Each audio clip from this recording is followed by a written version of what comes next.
Bienvenidos a Enlace 50 este sábado 24 de octubre. Hoy vamos a tener una entrevista con Jaime Ward, que vive en Barcelona. Y vamos a hablar de un tema importantísimo que es el síndrome del burnout de los cuidadores, que es algo que hay que detectar a tiempo y entra en juego la salud precisamente de los cuidadores. Bienvenido, Jaime, ¿cómo estás? Muchas gracias por la invitación. Estoy bien, dentro de lo que cabe estoy bien. Muchísimo trabajo, pero bien. Jaime, platícanos un poco de ti, por favor. Bueno, yo os platico un poquito de mí. Yo tengo 23 años de edad actualmente, entonces yo inicié en el mundo del adulto mayor y en el mundo de las personas con discapacidad hace alrededor de unos 10 años. Yo tenía 13 años de edad y inicié en un proyecto intergeneracional. Entonces, en ese proyecto intergeneracional conocí el mundo de la diversidad funcional, discapacidad y adulto mayor, haciendo voluntariado y el simple acompañamiento a esas personas, ¿no? A raíz de ahí, pues tuve la oportunidad de prepararme, formar y ser lo que soy a día de hoy. Entonces, como certificado, como titulación como tal, solo me permitían trabajar en residencias. Empecé trabajando en residencias y no encontraba florecer mi vocación que tengo actualmente, ¿no? Entonces, al cabo de los 2 años y medio de estar en residencia, me ofrecieron la oportunidad de hacer la atención centrada en la persona a domicilio, y ahí sí que vi florecer mi vocación y dije, esto es lo mío y esto no lo dejo yo para nada. Y al cabo de los años, pues únicamente estoy enamorado de mí y de mi trabajo y de nada más. Qué maravilla, pero eres muy joven, Jaime. ¿Cómo es posible que un niño de 13 años tenga esa inquietud? ¿De dónde nació esa inquietud de servicio y de trabajar con las personas mayores en este proyecto intergeneracional, que es exactamente algo por lo que yo lucho aquí en México a través de mi programa de radio Enlace 50 y de toda la comunidad que es Enlace 50? Creo que esta riqueza de poder estar escuchándote, que nos hables de lo que es esto del cuidado y del síndrome del burnout y de tu experiencia, pues nos enriquece a todos. A ver, ¿por qué empezaste a los 13 años? ¿Qué pasó? Porque no me gustaba estudiar. Entonces yo era un cero a la izquierda, como le llaman aquí, para estudiar, y buscaba pues la manera de sentirme útil, la manera de sentirme productivo y servir para algo, ya que no me gustaba estudiar. En mi casa no me iba a quedar. Aparte que yo en aquellos tiempos yo tenía muchísima hiperactividad y no solo con la medicación me la podían tratar, ¿no? Entonces yo necesitaba estar activo.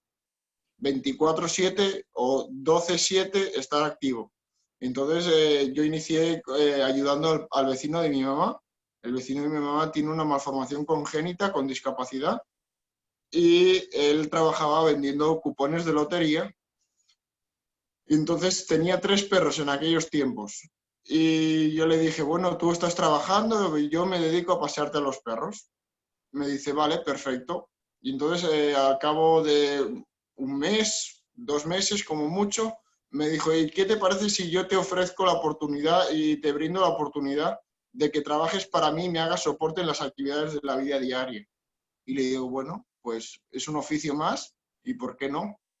Y a raíz de ahí, pues él fue el que me presentó una de las entidades del proyecto intergeneracional que yo inicié bueno, fue mi escuela de aprendizaje. Ese proyecto intergeneracional fue mi escuela de aprendizaje.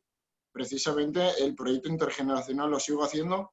Vengo de colaborar con Cruz Roja en la emergencia sanitaria ante la pandemia, ante la COVID-19, y entregando alimentos a la gente sin recursos, ¿no?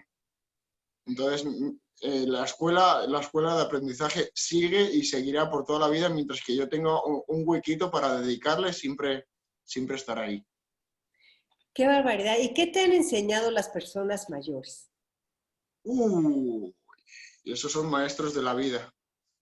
No tiene nada que ver los adultos mayores como maestros que los maestros de la escuela. Nada, pero cero. Los adultos mayores me han enseñado a respetar, a educar, me han enseñado valores, me han enseñado tantas cosas que no acabaría. No acabaría. Mucho amor, mucha paciencia, mucho cariño.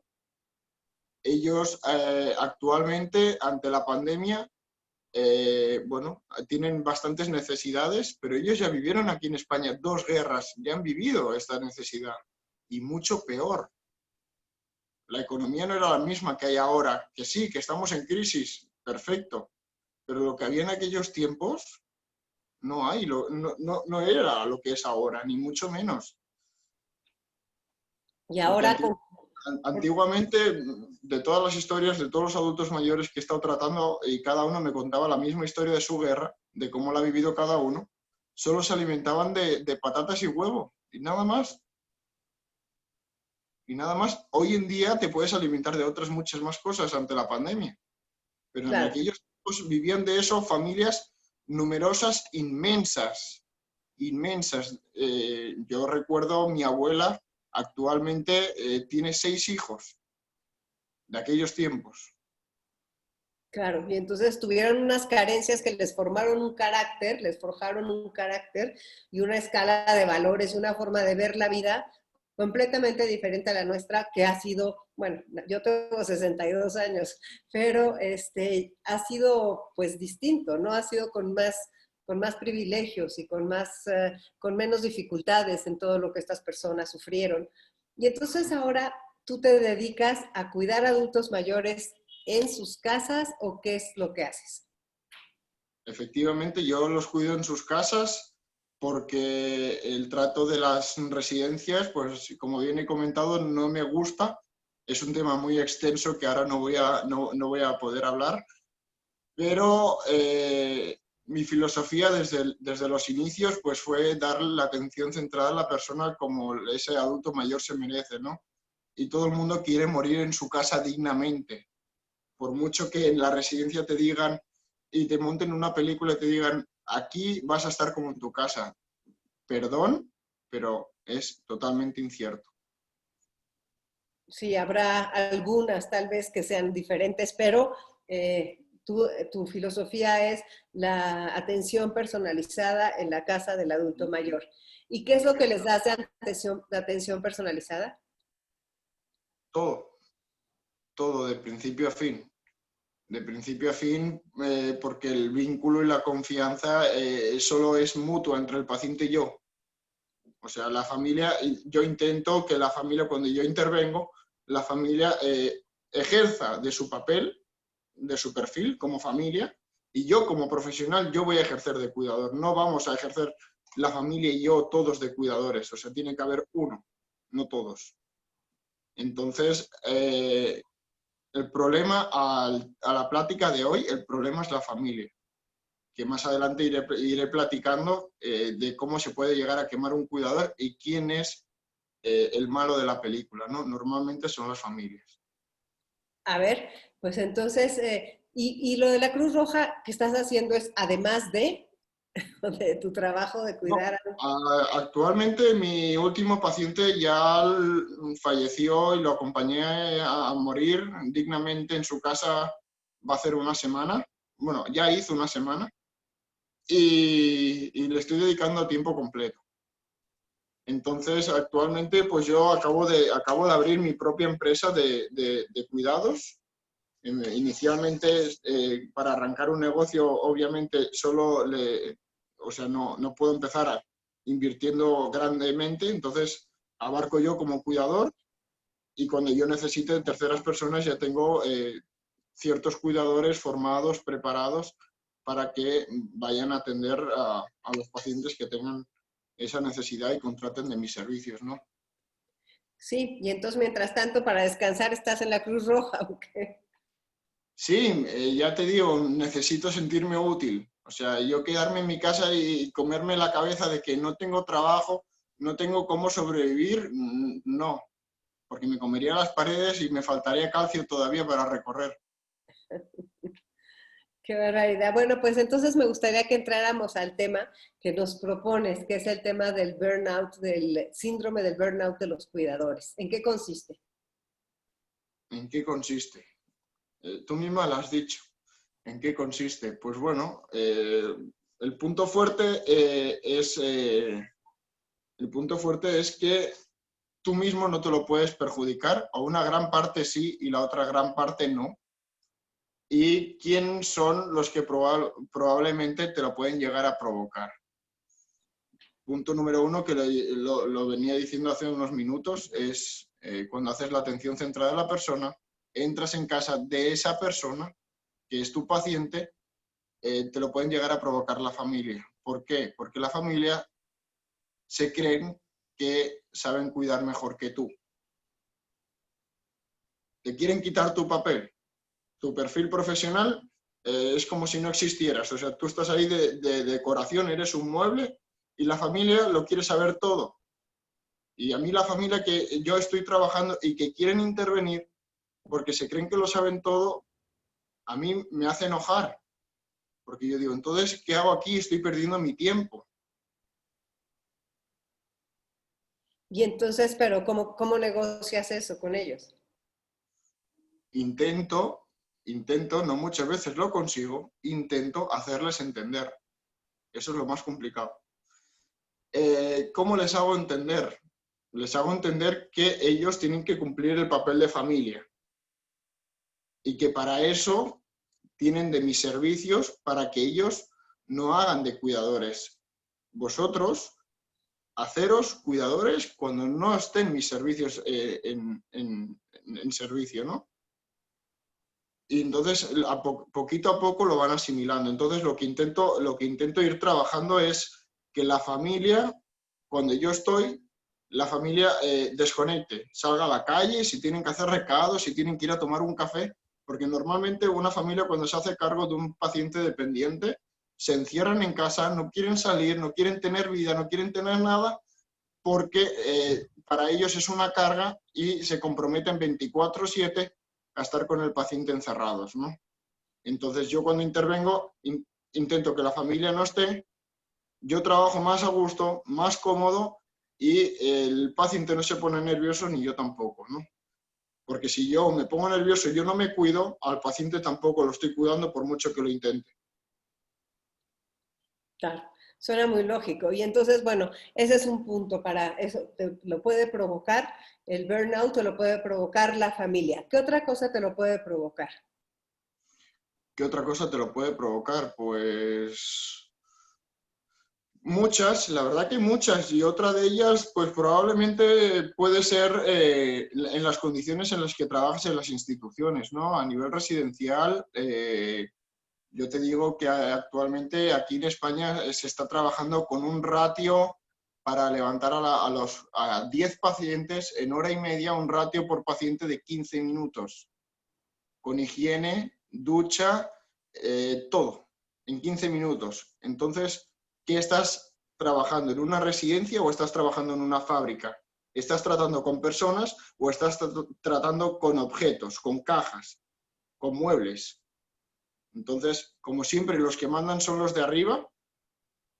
No he sido partidario de ello. Yo he intentado dar lo mejor de mí y lo único que han hecho han sido mandarme a la calle como diciendo, no cumples mi manera de trabajar, no te gusta mi manera de trabajar, adiós.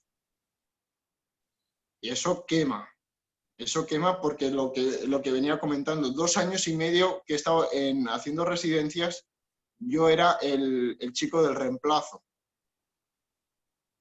15 días aquí, un mes allí, 15 días aquí, un mes allí, y es que en todas era igual. Yo digo, bueno, probaré diferentes capacidades de centros, digo, del más pequeño al más grande, y no sé cuál era peor. No sabría decirte cuál era peor. Yo creo que todos eran peor. Y bueno, he ido viendo muchas cosas a nivel institucional, he ido viendo muchas cosas y una de las cosas que me ponían con veteranas, cuando yo iniciaba, me ponían con veteranas y me decían, tú los guantes te los cambias, pero es que la persona que me estaba enseñando no existía para ella los guantes. Y yo digo, pero ¿qué es esto? Y luego te decían, vete al carro, vete a la despensa y ves a buscar material. Y no había casi nunca de nada. Con solo decirte que las esponjas jabonosas para hacer una simple higiene, las teníamos que dividir en 2 cada esponja para que tuviésemos para todo el día. Porque es que no había. Los pañales se tienen que romper para hacerlos compresa porque es que no había. Entonces, eso, ¿qué me hizo pensar para yo poder aprender, ¿no? Lo que me hizo pensar es, yo, cuando trabaje por mi propia cuenta, como estoy haciendo actualmente, yo voy a hacer la inversión, voy a tener mi propia despensa en mi casa, nunca me va a faltar material y yo me voy a cargar mi maleta y voy a llevar mi material al sitio de trabajo. Porque en muchas ocasiones también me he encontrado que ni el paciente tiene un jabón para bañarse. Y dices, ¿y ahora con qué lo baño? ¿Solo con agua?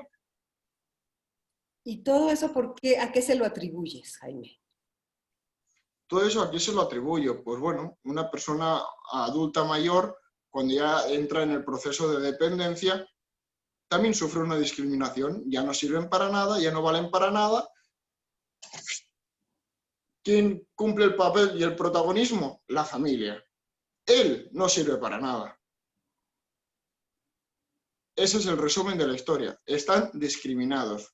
No, la familia no entra, no solo a la familia, yo creo que la sociedad en general no entra en conciencia en decir, aunque sea adulto mayor y sea una dependencia, sigue siendo persona. No. Y entonces, eso también te provocaba síndrome de burnout de cuidador, o sea, ver esas injusticias y ver esa falta de recursos. Sí, o sea, eso, a ver, realmente, ¿por qué me provoca a mí eso? Por mi más sincera vocación.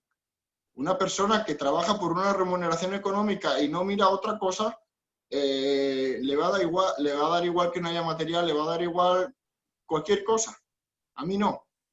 O sea, yo miro por el bien de cuidarme a mí mismo y miro por el bien de cuidar al paciente. Si al paciente o a mí, a la hora de trabajar conjuntamente, nos falta algo, yo me incomodo, me molesto muchísimo. Claro. Entonces, la primera cosa que provocaría este síndrome es la familia que no respeta tu espacio como trabajador. La segunda es que no existan los recursos para realizar tu trabajo. Uh-huh. ¿Qué otra cosa provoca el síndrome del burnout? El síndrome del burnout, pues es lo que vengo diciendo, es si no te cuidas tú, no puedes cuidar a nadie, ¿no? Entonces, según cómo estés tú, se lo estás transmitiendo al paciente. Y eso día tras día, repercute, repercute, repercute. Y si tú no te escuchas tu cuerpo, el síndrome del burnout avanza como una enfermedad, como una patología, corre, vuela. Entonces, por la cabeza se te pasan quererte suicidar, entras en depresión, tantas cosas hasta dejas de comer. Yo años atrás lo he vivido y sé lo que es. Entonces, ahora he aprendido a escuchar mi cuerpo y ahora digo, no, estoy entrando en un bucle y yo, no, me cuido y luego continúo. ¿Y cómo te cuidas? ¿Cómo me cuido? Pues alimentándome bien, cuidándome psicológicamente y físicamente, reposo absoluto, evadiéndome de la realidad, o sea, desconectando del trabajo y decir, me voy a la montaña y que me dé aire limpio, me tiro 15 días en la montaña y digo, ahora me vuelvo a mi casa, vuelvo como nuevo y empiezo de cero. Pues sí, a ese grado llega de difícil por la presión tan fuerte del trabajo. Y aparte que es, si para la familia es una carga, imagínate para el cuidador. Más grande. Es que, ¿cuál sería la palabra correcta para que no fuese carga? ¿Cómo te diría? ¿Responsabilidad? Más bien, responsabilidad. Efectivamente, así es. Entonces, es una responsabilidad muy grande el hacerte cargo de una persona en esas circunstancias y más cuando ya estás en un proceso de acompañamiento al duelo, en un proceso de paliativo, que la persona está más allá que aquí, ¿no?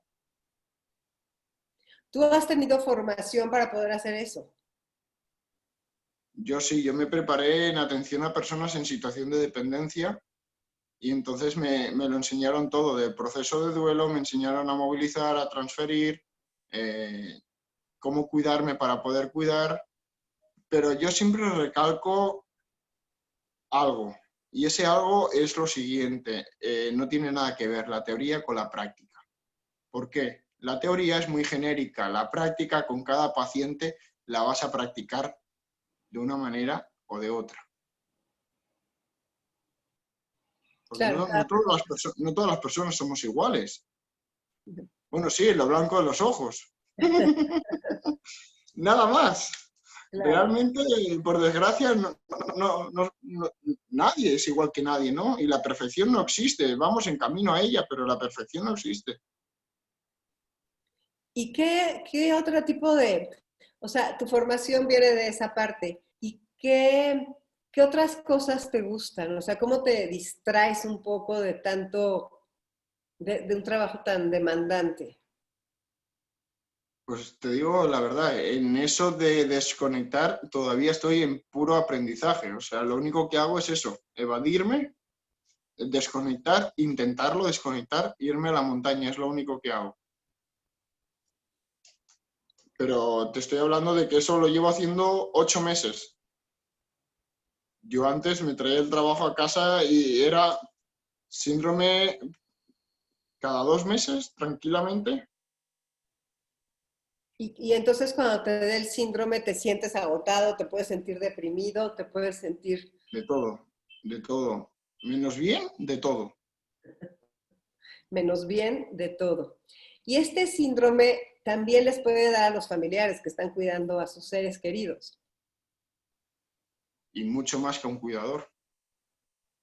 mucho más que a un cuidador. Porque para ellos sí que lo ven una carga. O sea, tus padres te han estado cuidando a ti y tú no les vas a cuidar a ellos y encima los ves una carga. Claro. O los abandonas y los maltratas y los metes en una institución y los vas a ver la semana antes de que se mueran por el simple hecho de querer una herencia. ¿Quién lo ha visto y quién lo ve? ¿Entiendes o no? Por supuesto. Y con esto de la pandemia, pues esto se ha convertido en algo mucho más serio, ¿no? O sea, todo lo que ha significado la discriminación del adulto mayor y su falta de valor ha salido a flote, ¿no? Como que salió, ¡pum!, como un volcán. Uh-huh. Sí, sí. Y lo bueno de la pandemia es que por una parte lo agradezco que todo lo que tenía que salir a la luz está saliendo de hace muchos años atrás que se estaba ocultando. De lo que se está viviendo en las instituciones, del maltrato, del abandono, de todo, ¿no? Entonces yo por una parte la pandemia la agradezco porque están saliendo cosas a la luz que yo ya me las imaginaba, pero yo digo, ¿y esto cómo lo puedo hacer visible a la gente? Que la sociedad sea consciente de lo que se está viviendo con un sector tan vulnerable como son los adultos mayores o las personas con discapacidad, ¿no? Y por una parte es eso, agradezco a la pandemia eso. Sí, ¿y cómo prepararse como adulto mayor para ser lo más autónomo posible? Aquí esta es la parte difícil. La parte difícil, ¿por qué? Yo creo que todo aquel que se quiera dedicar a ser cuidador no tiene la definición correcta que quiere ser cuidador. La gente tiene la definición correcta y se creen que es la correcta, que ser cuidador es ser la chacha, el mayordomo de ese adulto mayor. Ah, yo soy cuidador, si lo tengo que hacer todo. Y ese adulto mayor se está traumatizando psicológicamente y se está atrofiando físicamente. De aquí ya no sirvo para nada y me quiero morir. Y de aquí, a la mínima que veas que tiene un poquito de riesgo de caída, lo meto en una silla de ruedas. Y si no, lo meto en la cama, lo encierro 24 horas y ya, se acabó. Pero igualmente se lo sigo haciendo todo. Y no, cuidador, la definición correcta es soporte en las actividades de la vida diaria. Básicamente, estás como perfil profesional dando un soporte a ese adulto mayor. Y ese soporte va a depender pues de cada persona. Efectivamente, que era lo que estaba diciendo hace unos minutos, no tiene nada que ver la teoría con la práctica, nada, porque con cada persona vas a realizar tareas distintas y le vas a dar soporte de distintas maneras. Claro. Oye, y entonces, por ejemplo, tú vas, o sea, tienes una persona y luego otra persona, o sea, no es que tengas 3 a la semana, sino vas de uno en uno. Efectivamente, depende del tipo de servicio que contraten. Aquí es muy habitual y es lo que más está buscado, el servicio 24 horas. Aquí le llaman el servicio de interno. Entonces entras un domingo en la tarde y sales un sábado en la mañana y al domingo en la tarde te vuelves a reincorporar, ¿no? Y convives con el paciente 24/7. Toda la semana. Ajá, Qué cansado. La verdad, tiene que ser cansado. sí, sí, sí. Y ya era lo que estábamos hablando. Muchísima, muchísima, muchísima responsabilidad. Muchísima, muchísima. Y ahí sí que te das cuenta de que tú te tienes que cuidar para poderlo cuidar, porque ahí sí que te puedes llegar a quemar. Ahí sí que no puedes desconectar. O sea, en día y medio no puedes desconectar. Ay, Imposible. no. Ni irme a la montaña, ni nada. O sea, es un visto y no visto. Salgo el sábado por la mañana, visto y no visto, y al domingo a la noche ya estoy de vuelta. ¿Y ese sábado y domingo los cuida la familia generalmente ahí en España o llaman a alguien más? Depende de la familia, depende el presupuesto económico, depende de muchas cosas. Normalmente, sí se hace cargo la familia, o normalmente muchas familias buscan una segunda persona para esas horas que un cuidador descansa, la otra persona sigue. Y por ejemplo, ¿qué haces durante todo el día como cuidador con la persona? Pues te diría que realmente intento hacer que esa persona, que era lo que estábamos hablando, eh, tenga esa vida independiente y esa autonomía, ¿no? O sea, si la persona decide a las 9 de la mañana quererse levantar, yo intento que se intente reincorporar en la cama, intento que vaya haciendo cosas por sí sola, ¿no? O sea, yo ahí estoy para dar soporte, para dar apoyo, pero intento que esa persona intente hacer su rutina, que todo adulto mayor tiene su rutina y no se la puedes cambiar, ni le puedes llevar la contraria, porque no lo vas a conseguir. Ellos se imponen y así, y de ahí no salen. Y entonces intento eso. Entonces, dentro de esa rutina es como la de todo el mundo, ¿no? O sea, desde que te levantas, te lavas la cara, te haces la higiene y empiezas tu día, ¿no?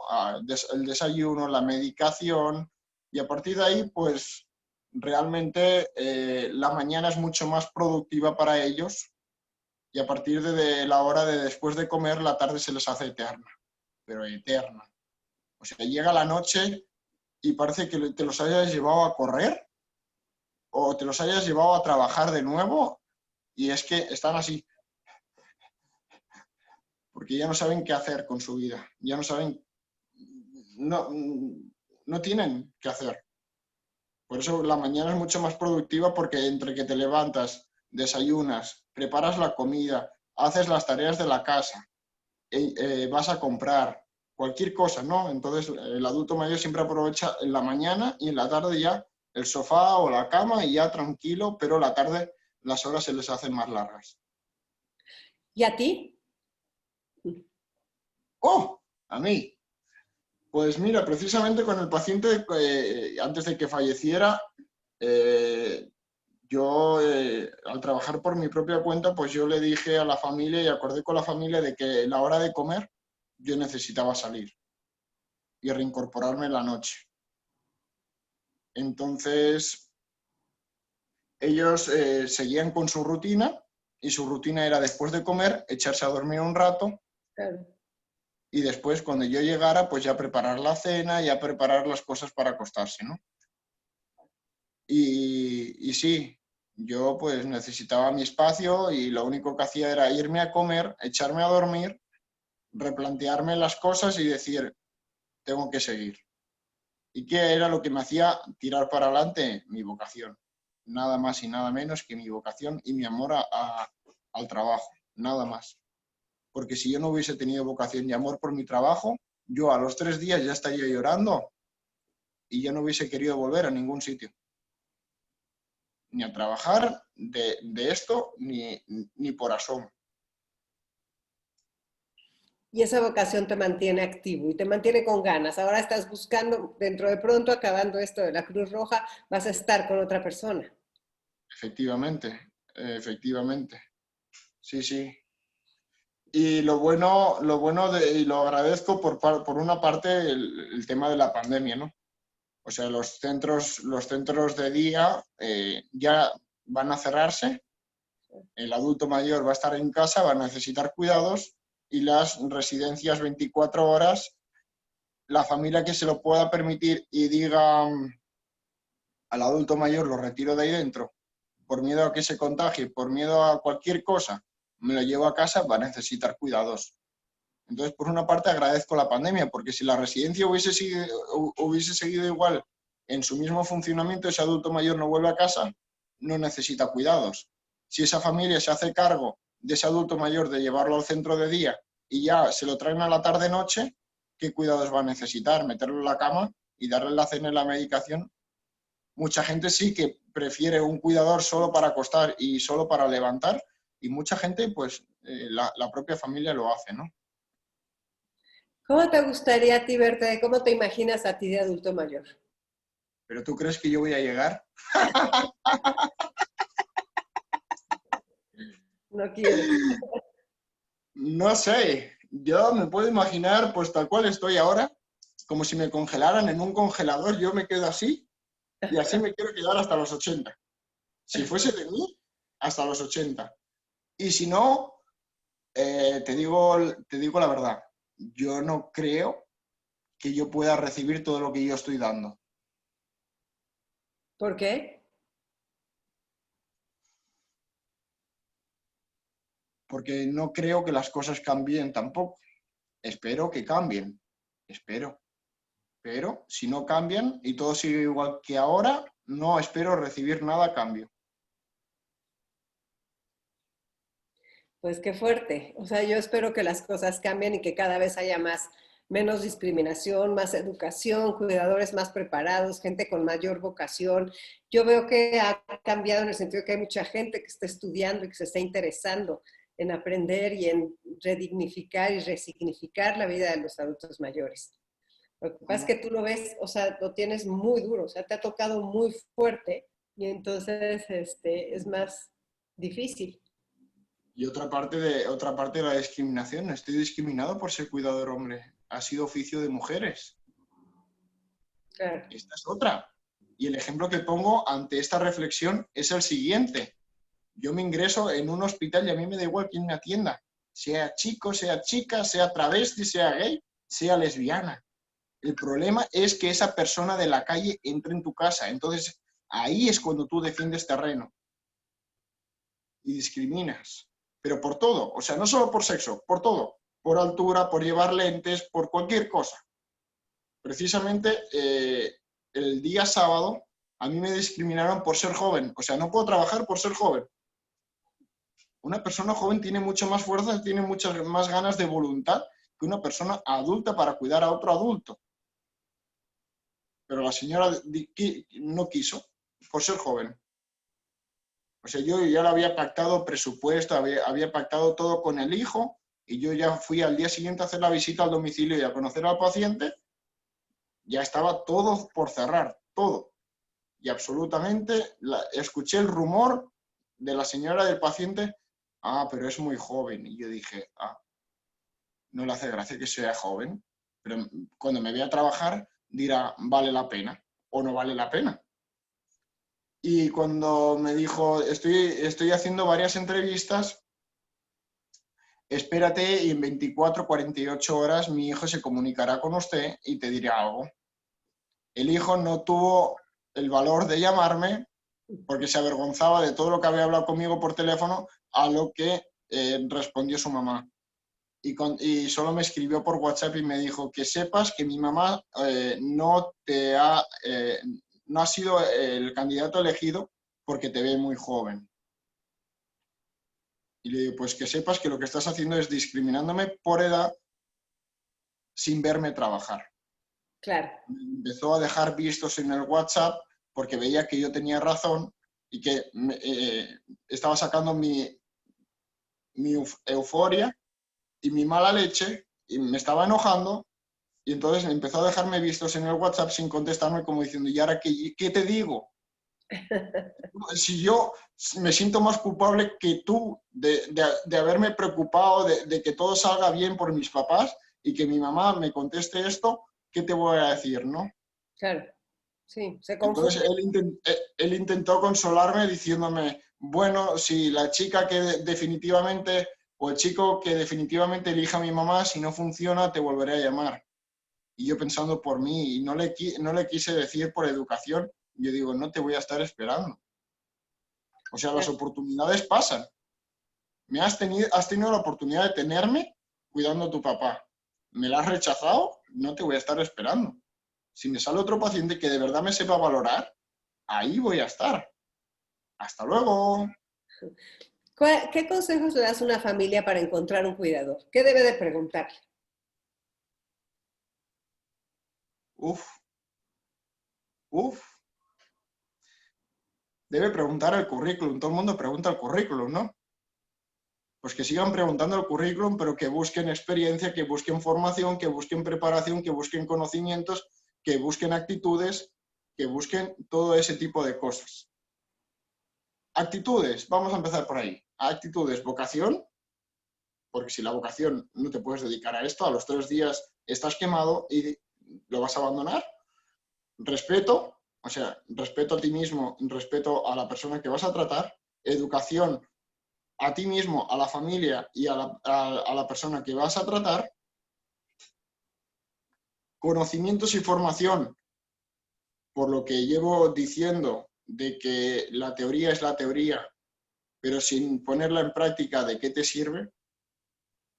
O sea, a mí mucha gente me viene, ahora que acabo de abrir mi propia empresa, me vienen y me dicen, pero yo ya tengo la titulación, ¿pero has trabajado? No.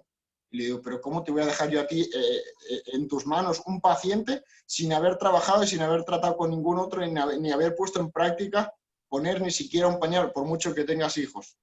No. O sea, el problema va a ser para mí, no para ti.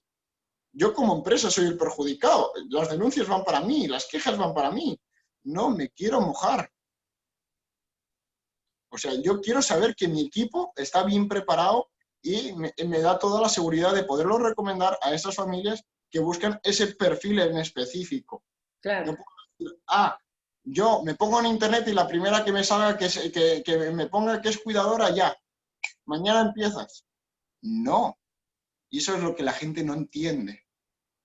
Y me gustaría destacar algo referente a esto, y es referente al mercado sumergido, ¿no? Todo latinoamericano viene aquí con la cultura de allá, que es la que más me gusta, pero aquí no. Aquí falta mucho que concientizar y mucho que sensibilizar. La cultura que tenéis allá es el adulto mayor en casita, refugiado, sobreprotegido, y aquí eso no. Aquí está el abandono y el maltrato. A eso de allá hay que traerlo aquí. Lo estoy intentando. No lo voy a conseguir, pero me quedan muchos años de vida. Ojalá lo consiga. Ojalá. Por eso hago la atención centrada en la atención centrada en la persona, porque quiero hacer similitud a vuestra cultura de allá, pero tiempo a tiempo. Tiempo al tiempo. Entonces, eso es lo que se tiene que hacer. Ahora, como cuidador, en algún momento, ¿en qué momento dices sí? O sea, ya sé, la necesidad es importante, tener un trabajo es importante, pero ¿hay alguna cosa en la que de plano no te haga no poder estar ahí o que te haga tener mucho más ganas de estar ahí, cuidando a un paciente en específico? La actitud de la familia, punto número 1. Punto número 1, la familia. Y punto número 2, y el más importante, mi vínculo y el feeling con el paciente. Si no concuerdan, yo para trabajar incómodo no trabajo. está muy bien la necesidad, todo lo que tú quieras. Pero si el paciente y yo no congeniamos, no hay un vínculo, no hay un feeling, no. Yo para trabajar incómodo no.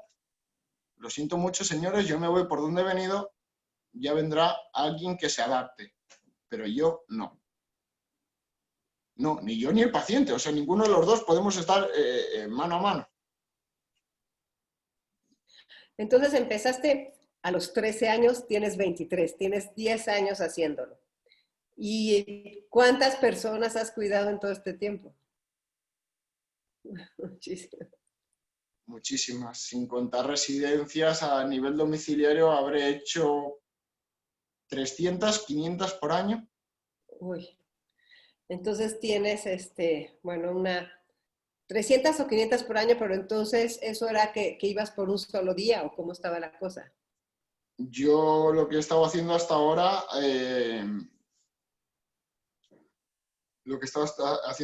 era trabajar para servicios sociales. Entonces, servicios sociales tenía su lista de pacientes y yo hacía de trabajador familiar. Entonces, lo mucho que les asignaban al paciente por día era de 1 a 2 horas. Entonces, yo normalmente hacía entre 6 y 7 pacientes por día. Entonces, imagínate, de 6 o 7 pacientes por día a la semana, más lo que yo buscaba de extra, podría abarcar tranquilamente 10 pacientes por día por 7, 70 a la semana, 70 por 4, ya te pueden salir los cálculos, ¿no? Qué barbaridad. Pues sí, Sí, entonces sí, sí tienes alguna visión. muchos días he estado he estado trasnochando por trabajo, muchos días he estado plegando a las 12 de la noche, sí. Ya te digo que lo que me hace ser fuerte es cuidarme a mí mismo para poder cuidar a la otra persona, y lo que me hace ser fuerte es la vocación, el amor a mi trabajo. Pues sí, pues para cerrar, ¿quieres darnos un último mensaje? Último mensaje, pues sí, que las puertas del negocio del futuro están abiertas, pero que hay que cumplir unos ciertos requisitos. Ese es mi mensaje. Entonces yo no cierro las puertas a nadie, todo aquel que le guste el mundo del cuidar, las puertas las tiene abiertas, pero hay que cumplir unos requisitos como persona para poder ser un gran profesional. Si no los cumples, lo siento mucho, pero esto no es para ti, por mucho negocio de futuro que sea, por más adultos mayores que hayan en la sociedad. Pues muchas gracias, Jaime. Nos diste una Gracias a ti. visión ruda y clara de la parte del cuidador. Y pues te deseo mucho éxito en todo lo que hagas y pues como tú dices, te queda mucho tiempo. Entonces me imagino que irás haciendo mucho bien para el adulto mayor. Efectivamente. Muchísimas gracias y seguimos en contacto y hasta pronto. Hasta pronto, que estés muy bien. Gracias por tu tiempo. Hasta Chao. luego.